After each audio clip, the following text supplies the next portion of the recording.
Welcome back to our channel Harshi Lavanya diaries. Friends, ఈరోజు టమాటా పప్పు చేస్తున్నానండి. సో దానికి కావాల్సిన ఇంగ్రీడియంట్స్ చూద్దామా. ముందుగా 3 టమాటాలు తీసుకున్నానండి, ఉల్లిపాయలు, కరివేపాకు, ఇవి ఆవాలు, జీలకర్ర అండి, తిరగమాతకి, పసుపు, వెల్లుల్లి, కొంచెం కారం. ఫ్రెండ్స్, ముందుగా మనము కుక్కర్లో పొద్దున్నే కందిపప్పు కొంచెం నానబెట్టుకోవాలండి. సో శుభ్రంగా కడిగి పెట్టుకోవాలి.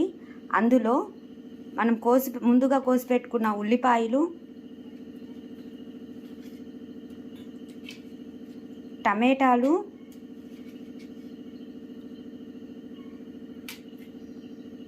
పసుపు, కారము, చింతపండు కూడా. ఫ్రెండ్స్, నేను చింతపండు రసం తీసుకున్నానండి. సో అది యాడ్ చేశాను. ఇదంతా పెట్టేసి కొంచెం మనం దాని తగ్గట్టు వాటర్ వేసుకోవాలి. కొంచెమే వేసుకోవాలి వాటర్ వేసుకున్నాక అంతేనండి. ఇంక ఇట్లా పెట్టి కుక్కర్ మూత పెట్టేసి విజిల్ పెట్టి మనం గ్యాస్ మీద పెట్టేద్దాం. ఫ్రెండ్స్, ఇట్లా మూత పెట్టి కుక్కర్ పెట్టేశానండి. సో గ్యాస్ ఆన్ చేసి ఒక 3 or 4 విజిల్స్ వచ్చాక మనం గ్యాస్ ఆఫ్ చేసుకుందాం.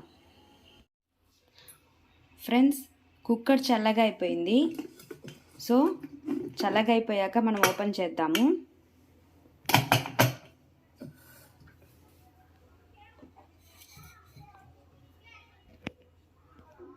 ఇందులో మనం కొంచెం ఉప్పు వేసుకుందామండి, టేస్ట్కి తగినంతగా.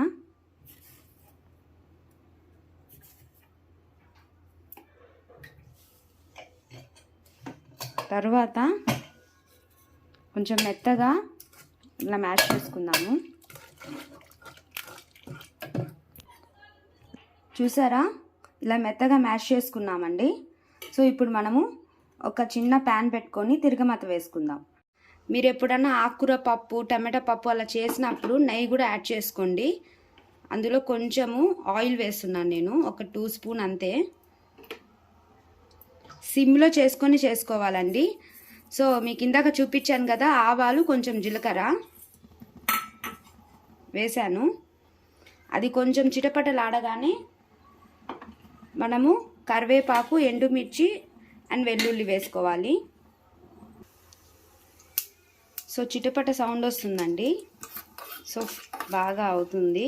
సో దాంట్లోనే మనము ఒక ఎండుమిర్చి, కరివేపాకు,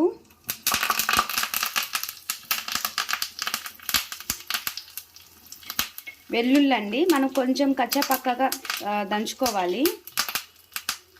వెల్లుల్లి కొంచెం కచ్చపక్కగా దంచుకొని వేసుకోవాలండి. అంతే ఫ్రెండ్స్, తిరగమాత రెడీ అయిపోయింది.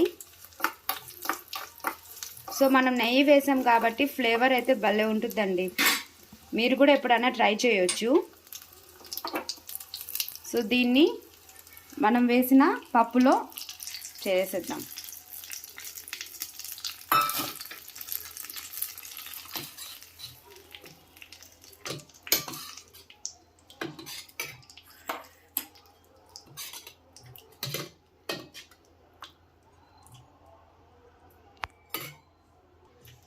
సో అంతే ఫ్రెండ్స్, మన టమాటా పప్పు అయిపోయింది.